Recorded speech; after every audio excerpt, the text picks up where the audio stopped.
Hello, this is Anna with Flying Squirrel Soapery. Welcome. For those of you joining me on YouTube, feel free to like, subscribe, share, leave a comment, all the above. Anything, really, that you're willing to do, within legal limits, of course. Now, those of you joining me for Facebook, for soap making for beginners, welcome. This is meant as more of a how-to. Corin and Connie and I kind of put our heads together and wanted to do a little bit of a series of how-tos for different things. I got nominated. I have the best setup for taking videos, basically. I'm already set up for it. So, there's that. Now, for today, we're doing just a plain loaf of soap. For the simple reason that I'm making samples out of them. So, no fragrance, although I am adding a bit of color. And I would like to point out, I have my safety gear on, little gloves, my goggles, my apron, house slippers, not shoes, but that's okay because my feet are covered, so it's all good. So, I'm going to have a bit of a fun with color today, just doing a couple different colors with activated charcoal. And then Copper Penny from Nurture Soap. Just because I can. I think that's safe to say. Just because I can. I already have some salt, just some regular fine sea salt in there, and that acts in place of sodium lactate. Which all it really does is it's meant to help unmold your soap easier and quicker for a harder bar, more readily available. It's not meant to harden your bars for long term. The only way you're going to get that is a proper cure time. So, alright, for me, goggles on and soap. So we're going to start with our liquid. I'm just doing water today. Like I said, these are just sample bars. It's not uncommon for me to do coconut milk, sometimes goat's milk, other times. For my facial bars, I do rose hydrosol or cucumber. So for these, we're just doing water. They're samples. They don't have to be fancy. So we're doing about 8 ounces here of water. And you'll notice the sound of like a fan in the background and some road noise. And that's because I have a fan going pointed outside to a window that I soak below for proper ventilation. I don't really get that much in fumes, but better to be safe than sorry. I don't like the smell, and that's fine. I do, let's see here, I soap at just under, I would say 35% water. Not too low of a water discount just because of the heat transfer method that I use. Can't remember if I mentioned it yet, but we are doing heat transfer method today because I have no patience. So, no, I do not measure it separately. I'm so used to this. I have a high enough superfat that if I go over just a touch, it's not going to do anything. And I tend to err on the side of caution and go on the lower side. And you pour slow, and you know, just proper procedures, and you should be fine. The only time I've gotten in trouble with lye is when I decided to roll up my sleeves and clean out my dishes and not pay attention. And I got a lye burn on my arm. And it went away pretty quickly. So I'm not too worried about such things. It is to be respected. Proper steps are to be taken with lye safety, but it's not necessarily a fear thing. Like even right now, no fumes, not really. Maybe if I leaned my head immediately over the thing, but no. I've got proper ventilation and therefore I'm fine, and it's not that big of a fan either, so and you always pour your lye into your water and not the other way around. So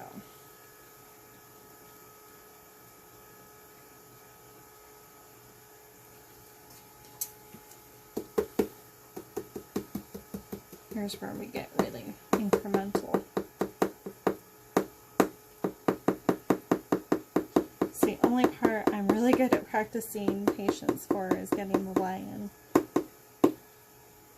And there it is.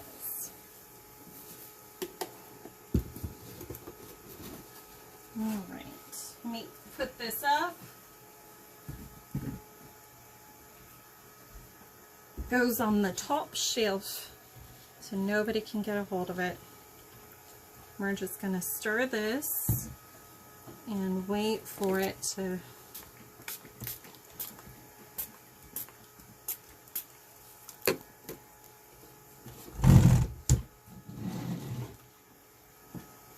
get a little clear. Apparently I cannot do two things and talk at once.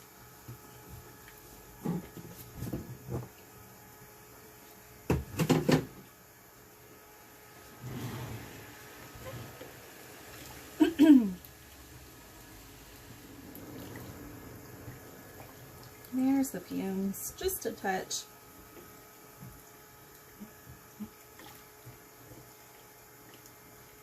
And there it goes. Let's see how it's clearing up. The salt.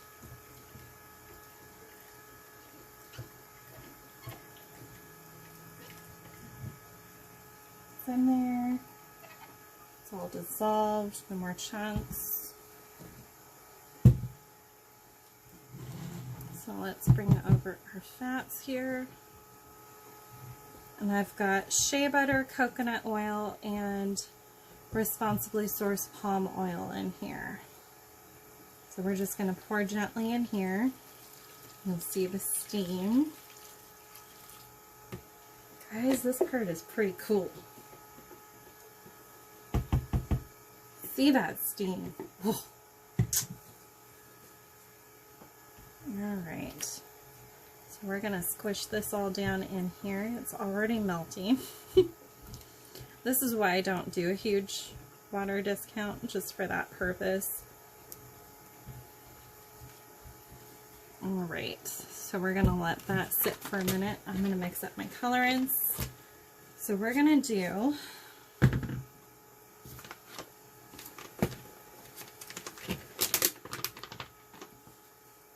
I usually do about 1 teaspoon of mica per pound of oils. I'm kind of doing half and half, so it does not have to be precise. A lot of you guys know that I'm pretty precise about fragrance oils, and that's for skin safety. Micas, especially skin safe micas, there's a little bit more leeway, a little bit more play. I'd say as long as you don't go past the manufacturer's suggestions, then it's fine. So, my activated charcoal. You know, because some things just need to be dark sometimes. So I figured the copper penny and the black would look really cool together. So we shall see.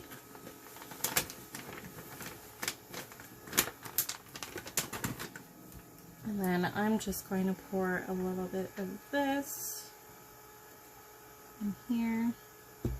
It doesn't really matter how much because it's getting put right back in the soap.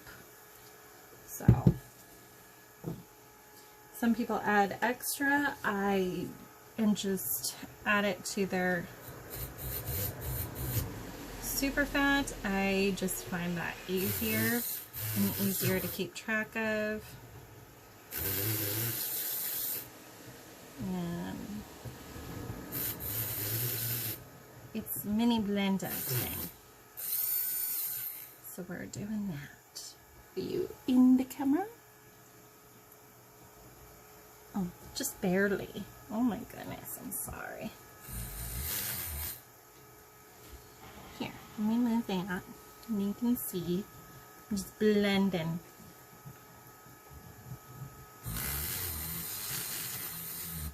So, and then this won't be, I didn't put enough in here or black mica to make this a true black.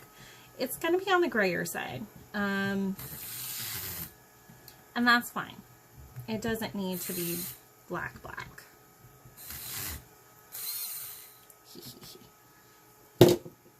Yes, I know. This is why we keep cleaner on hand. This is why we keep washcloths on hand. I do not use paper towels. I think it's a huge waste.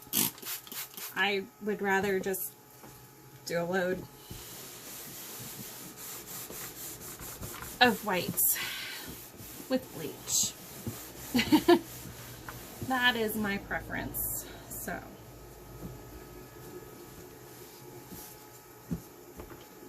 alright, let's pull you back in here and we'll see where you're at. Oh, so close. So close. We're gonna stir you around until, and if I get a little goofy, yeah, I'm weird. We're just gonna go with it. I'm used to listening to an Audible book right now, or music, or, no, that's usually it. Occasionally, one of my best friends, Crystal, comes over, and she sits in a chair across the room, and we talk while I'm soaping. And that's a lot of fun. She's hilarious. She's got such a sassy sense of humor. She's great. So, we've been friends since, oh my, high school. It's been since high school. So, and I'm going to do a little bit something different than what I usually do because I'm trying to get this video up and out fairly quickly for both YouTube and for Facebook. I'm not going to show the cut because I'm doing the cut tomorrow. And this is going to go up tonight after I'm done rendering it.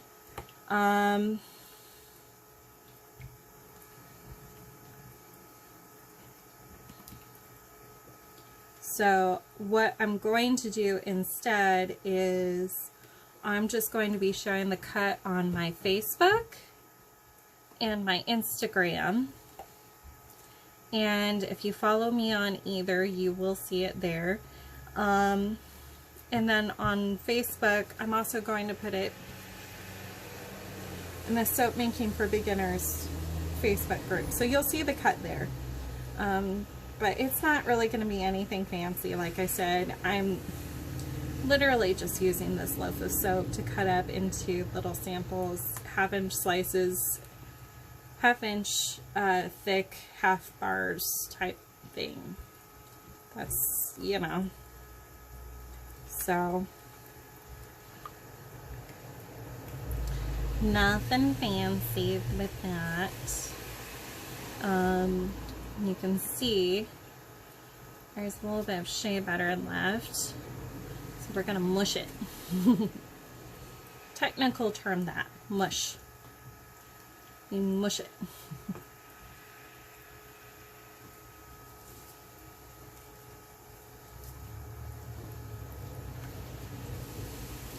So, and I suppose this It does take a little patience to do this, but you get a little bit more instant gratification this way.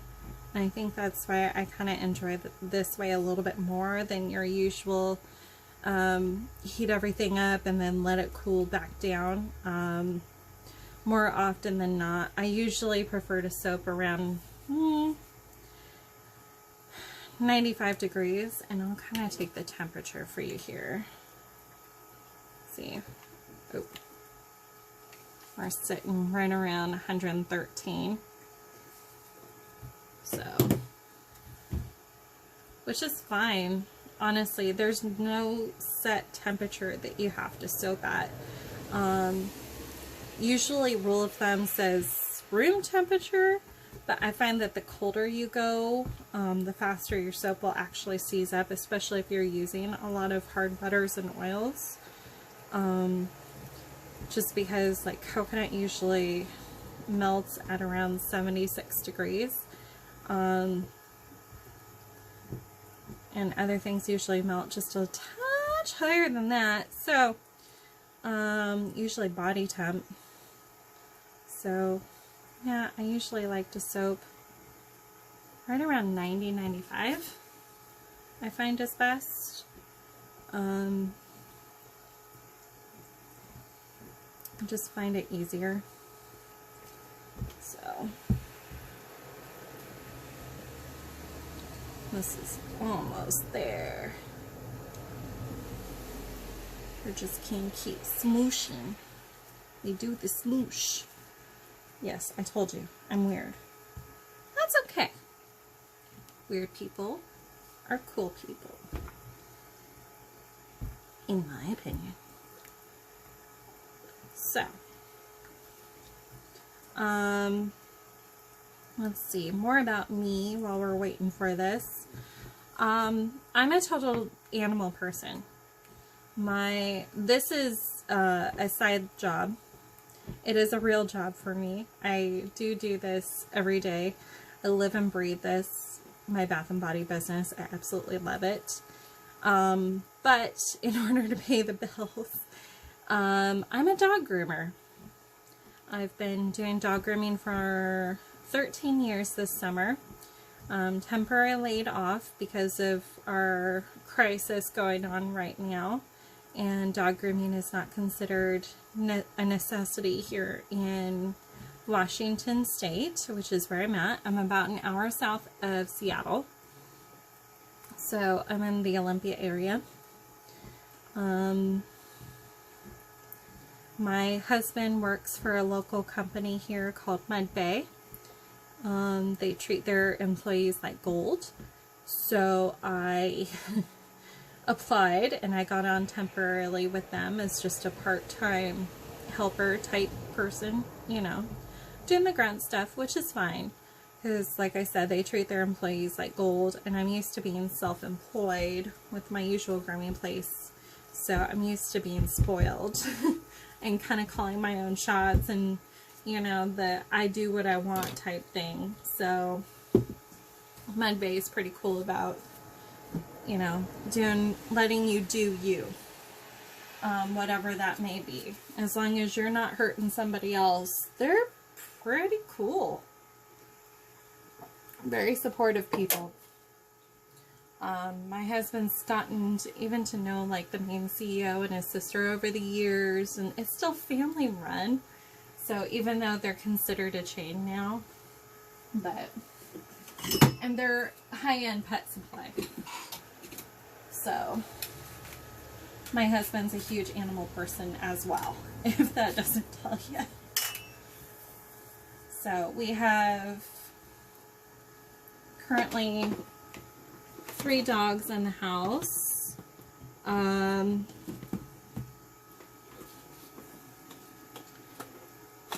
We have a 2 and a cat who runs the house.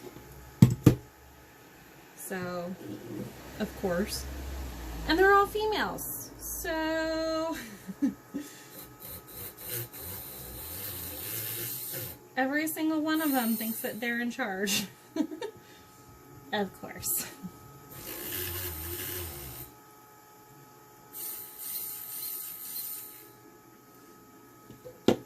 you know, lots of personality with them females. But love them to pieces. They're sweet kids. The flying squirrel herself is the dog that I named this business after, is my Pomeranian Emmy. I should say she's my oversized Pomeranian thing. She's about 14 pounds. Your average AKC standard Pomeranian is usually around 7 or 8 pounds. And she's about 14, and she is not overweight. That's her at normal weight. We call her the flying squirrel because she thinks she can fly. She thinks she can jump onto, well, she thinks she can fly onto couches and other sorts of things. And the reality is the girl's almost 14 years old. She can't jump anymore, but you know, she thinks she can. All right, so right now I've got my stick blender. This is a Cuisinart. I found this at Costco for 20 bucks, people. They currently have another one that's very similar, 20 bucks. I have another one from Target that's an off-brand that's even more powerful than this one. And I use that one for my body creams and other stuff that I put preservatives in. I like to keep things separate and used for different things. Sometimes soap gets stuck up into the thing, so therefore I like to use this one just for soap. And then I have the cheap plastic one that's a backup that was for free from Home Depot years ago for an order. So right now we're just burping out our air, making sure there's no air because we don't want bubbles. This is going to get loud. You might want to turn down your volume for a second.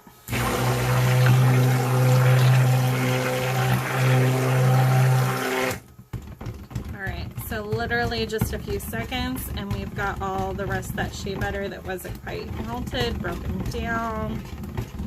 We're going to go for another second. And done. We're not quite done. Make sure you take this off. Don't leave it on here. It will fall over. It will spill everything. I did learn that the hard way. And by watching other people do it. So there is that. So we're just going to pour this in. We'll break the fall just a smidge there. And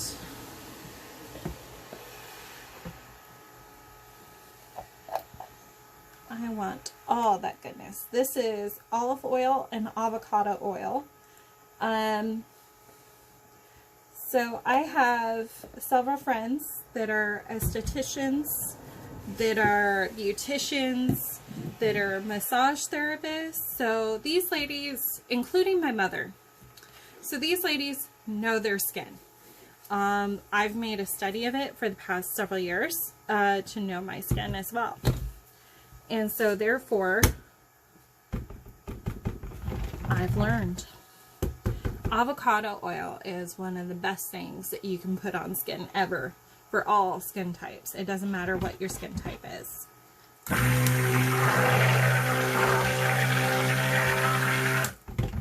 Alright, so literally just like a couple seconds. Some books say 30 seconds. You don't even want to go 30 seconds. You literally want to count to 2. Like 1, 1,000, 2, 1,000, and done. And stir and pull up. And we notice there is no separation of the fats and the lye solution here, which means we have emulsion, which means we have soap batter, people. And it literally took 2 seconds and we are at 95 degrees, which is beautiful, very beautiful. So we're going to pull this off.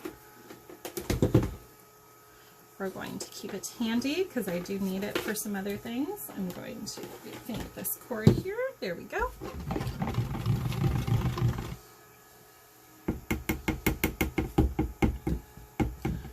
We're going to put that right there. And we are going to pull this one over here because it still has some oil in the bottom. I didn't quite go all close, but not quite. And then I'm going to pour this in here. So this is what we call emulsified.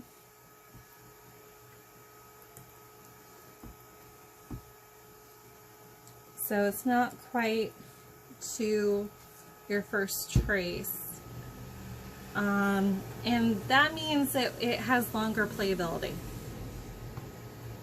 So we're just kind of estimating out about 50% here. And I want that spatula. And we're going to go with this one because I think this one still has a little bit more. With this.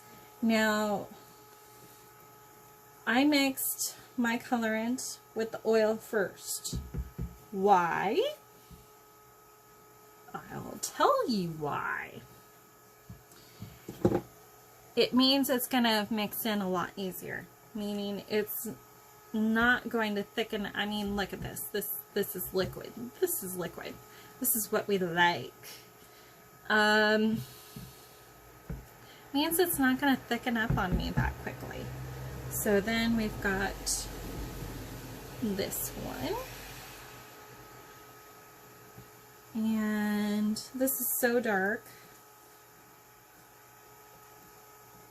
that the fact that I still had a couple drops of copper penny on my spatula doesn't really mean anything. It's fine. It's fine. Really, it's fine. So we're going to do that. Yeah, have I mentioned I've been home alone a lot. So if I'm a little goofy, blame the current world situation, because that's why. Okay, so now we've got those pretty well mixed in. You can see they're mixed. But to stay on the safe side, we're going to go ahead and use our little toy here. Burp it. Burp it. Mix it. Literally 1,000 to 1,000. That's all you need.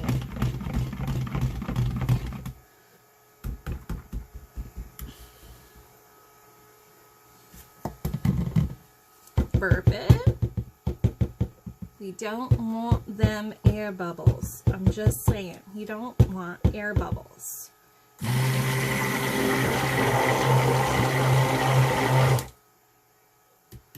Alright.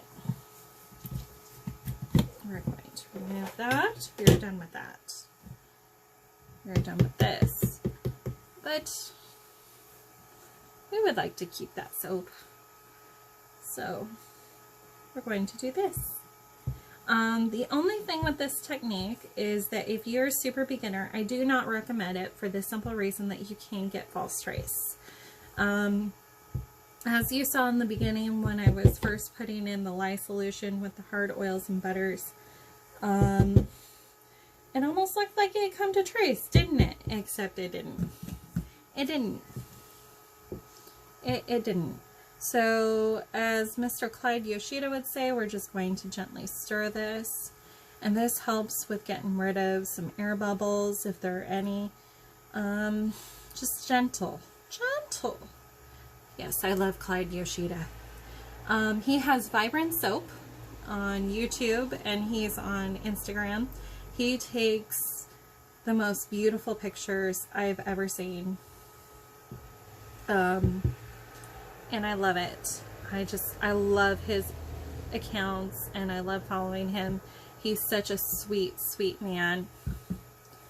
Alright,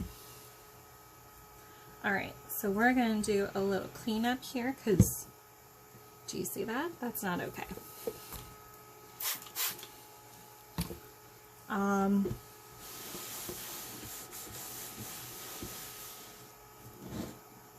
Yeah. I think I'm going to try something, so I'm going to do a little cleanup before I continue.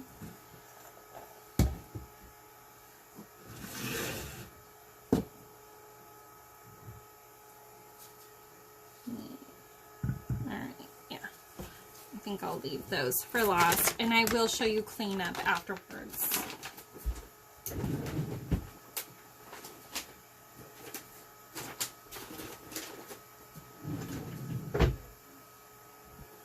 I like to keep things clear.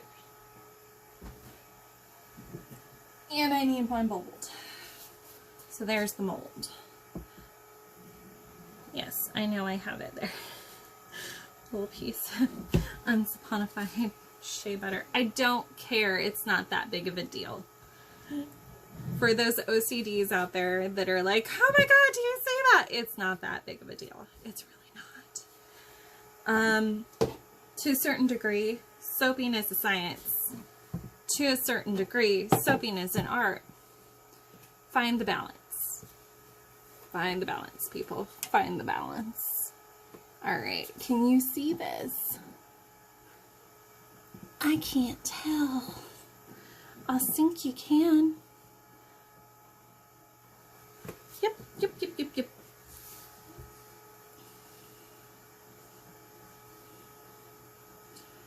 We're doing a little test here.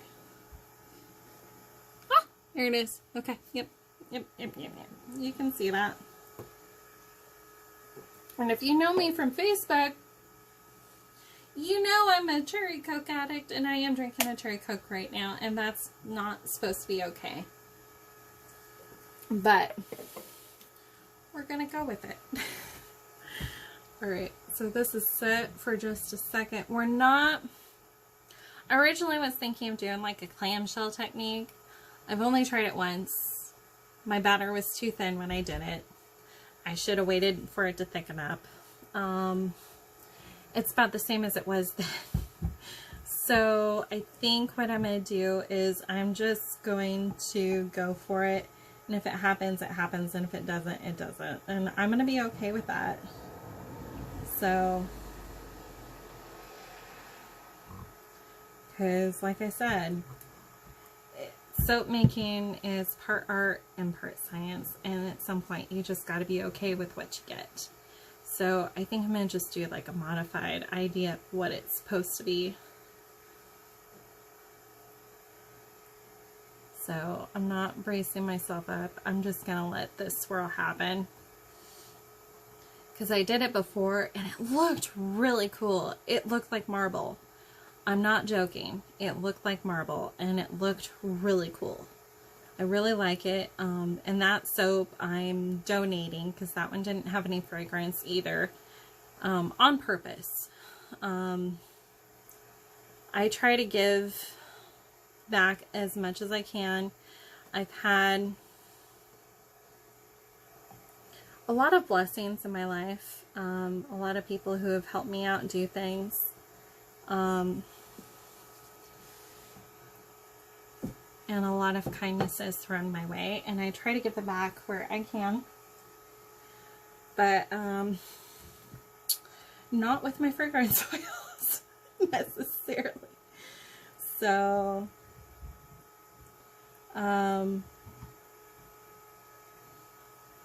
so yeah, so this copper penny is almost reminiscent of like a yellowish gold, or it's copper. It's like a copper color. So it's kind of got some gold hues to it. It's just a really pretty color. So we'll see how this goes. It's already looking pretty cool.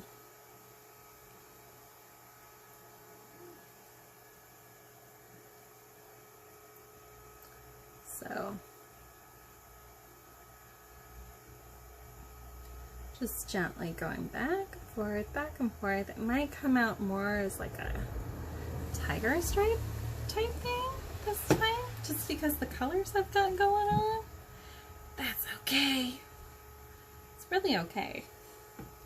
Whatever I come up with is gonna be okay, because it doesn't have to be perfect. So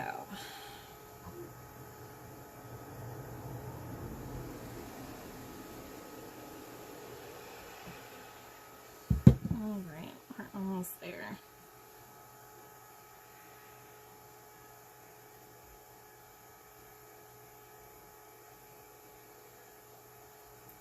Oh yes, this looks cool.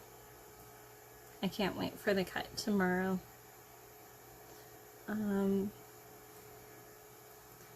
So yeah, if you guys have any questions, feel free to ask. I'm not going to pretend that I have all the answers or that I'm an expert, but I know what I'm talking about as far as a lot of it goes. I'm pretty experienced, but I'm not an expert. I do not have all the answers, but what I do know, I'm willing to share. I do encourage everybody to figure out their own recipe, however. That is one thing I will not be budging on. There's a lot of great recipes out there if you're just wanting to try one and figure it out without trying to come up with a new one. I know Katie Carson over at Royalty Soaps has a great soap recipe.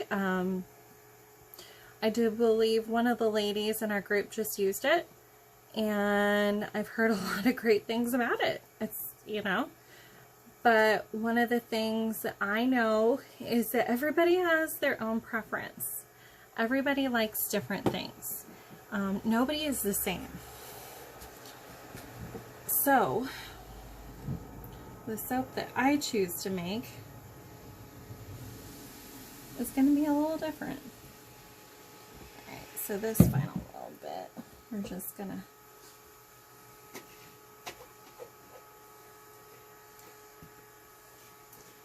scrape out into our jug here.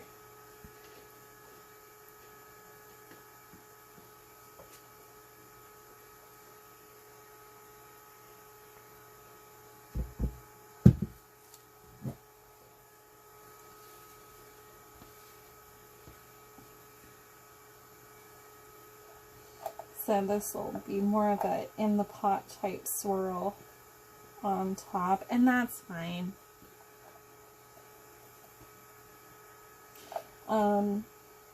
You will notice that this soap will not come up to the top, and there's a reason behind that.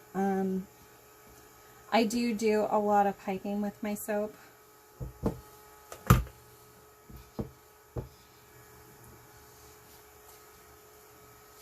So we'll see how this goes.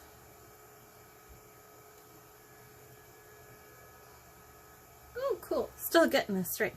Little stripe. So, oh, I am really liking how these colors look together. So yeah, I usually do piping.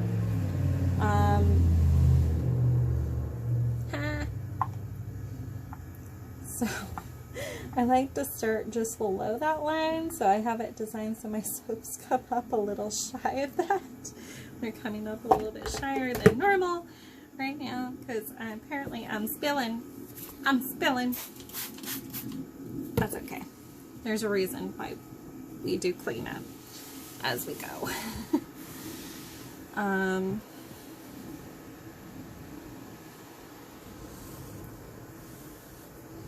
for those that soap like in their kitchen, my method probably won't work for you. Just a FYI. Give me a second. I have an entire laundry basket full of washcloths that I pull from. Costco is great. So, alright, we're gonna gently, it's pretty fluid, so I really don't have to do that too much. Okay, so let's pull this back so you can get a good view. It's still pretty fluid, so I don't really want to move it around too much. We're going to go ahead and give it a spritz with rubbing alcohol. Yeah, we're just going to leave that as is. And then I'm going to put it up here, out of the way. And then when it's solidified a little bit more, then I will go ahead and move it. So my way of cleaning up, and you'll see stains on here, is going to not quite work for everybody, just because I know some people, you know, soap in their kitchen and stuff, which is fine. I have a dedicated soaping room because this is a full-time business for me. Side business, but full-time business. So here's what we're going to do. So with each of these containers, we're just going to wipe them out. Some people like to wait for the next day and then soak them or wipe them out. I don't understand that. It's fluid now. Wipe it out now. If you don't want to waste paper towels, like I don't want to waste paper towels, that's fine. Washcloth. Washcloth works great. So, there, see? I have a bucket right here next to me. I'm going to put that aside for now. But I have a bucket right here next to me where I put my soapy things. And they sit in this bucket overnight. They sit in this bucket overnight and saponify whatever's left. So, the next day, when you go to clean these out, you're not getting fats and lye, you're getting soap.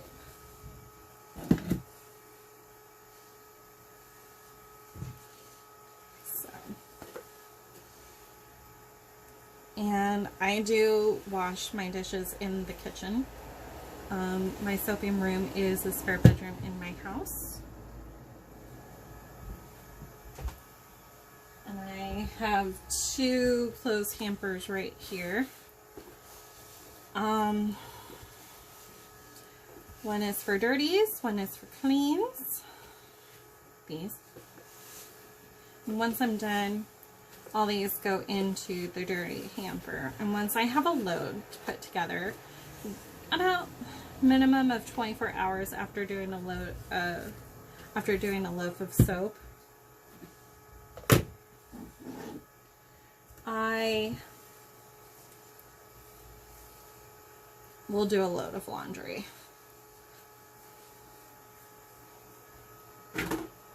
So, and this load of laundry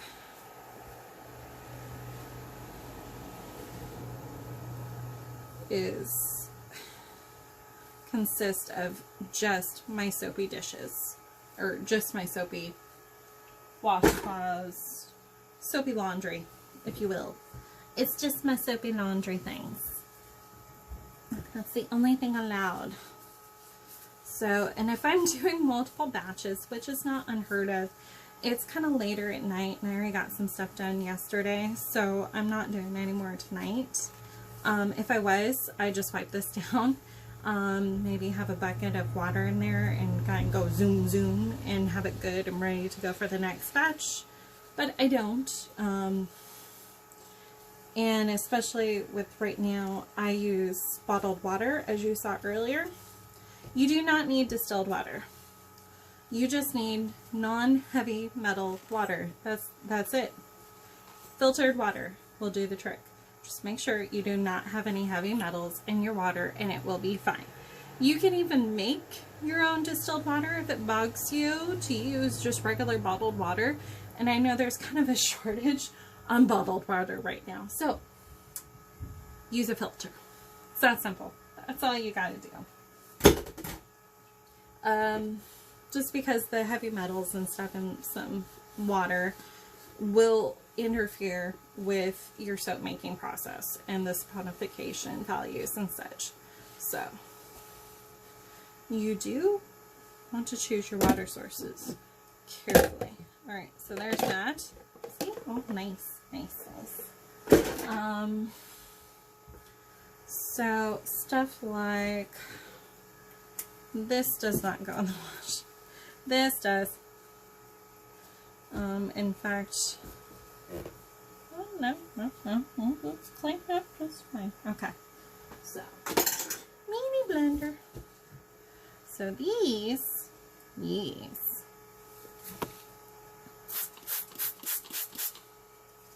will get a little spritz of stuff.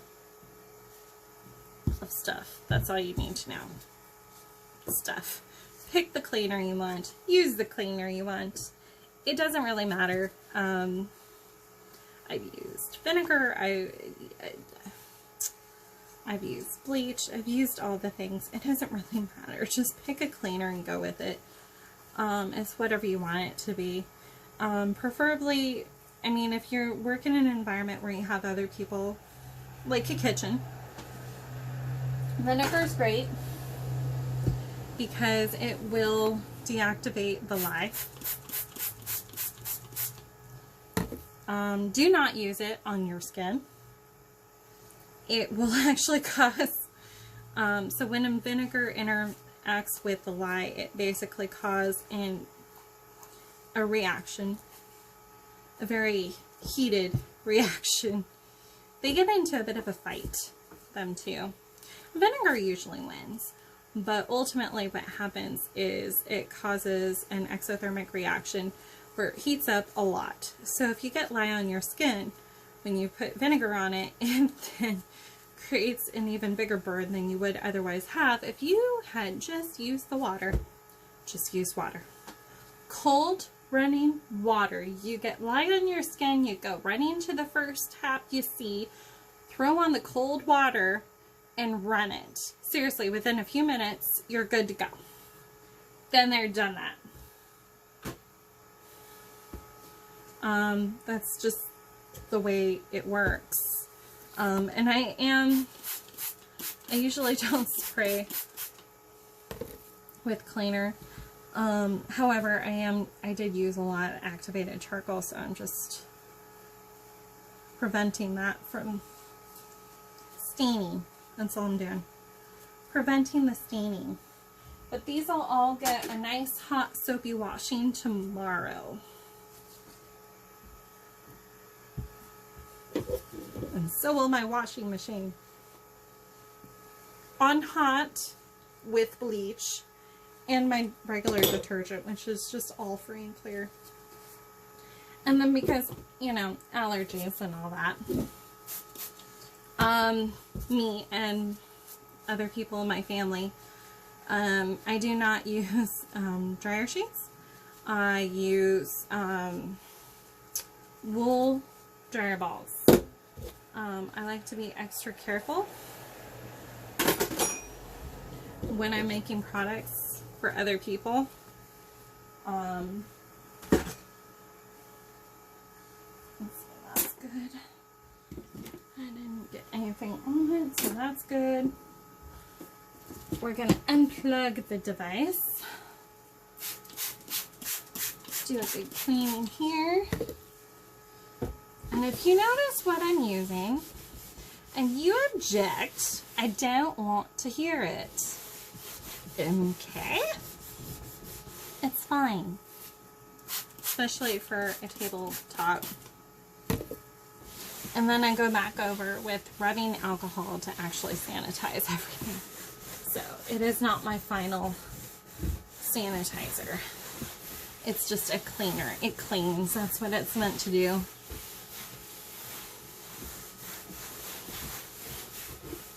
My sanitizer is rubbing alcohol. Alright. So yeah, I'll probably go back over with bleach later on.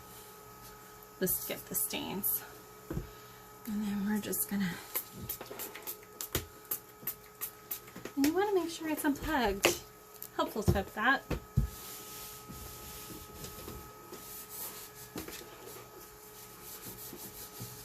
Alright.